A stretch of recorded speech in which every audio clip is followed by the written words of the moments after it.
In Saskatchewan, there is still years of healing to do after the mass stabbing on the James Smith Cree Nation. Nearly 2 months ago, Myles Sanderson went on an early morning killing spree. When it was over, 11 people were dead, including his own brother. Now, in a Global News exclusive, his longtime partner is speaking out. Vanessa Burns opens up about the hours and days leading up to the attacks and the years of domestic abuse she suffered. Nathaniel Dove reports in a warning his story contains graphic details of domestic abuse that are difficult to listen to. And then he's like, "Oh, you want to fight?" And then he started punching me. He wouldn't stop punching me. For years, Vanessa Burns had suffered. The father of her children, controlling, paranoid, and vicious, she says, beating her again and again. He got on top of me. He was on top of me, and he had his knee on my throat, and my jacket was over my head, so I couldn't see shit.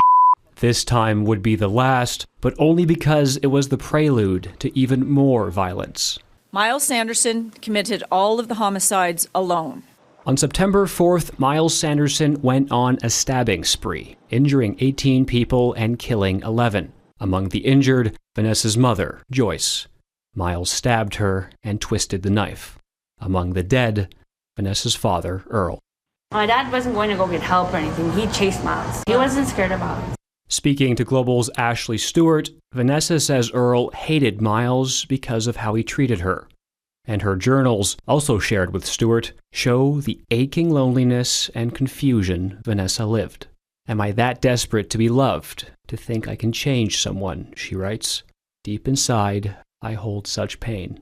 She had left Sanderson many times, but she always took him back. He preyed on her compassion for their 5 children. When he showed up again before the September long weekend, he asked for her help to sell drugs. Vanessa drove him around. I was helping. I was finding him the people that did drugs, because I knew who they were. She left James Smith after he hit her again. She wasn't there when he went on his violent spree. In the months since his last release, she says he had been diagnosed as bipolar. She also thought he might be schizophrenic. He was talking a little crazy during those times we were hanging out, well, I'm just going to go back to the city and kill myself. I'm going to go buy a fentanyl pill and kill myself. Sanderson died in RCMP custody shortly after his arrest, sources tell Global News, from a fatal overdose.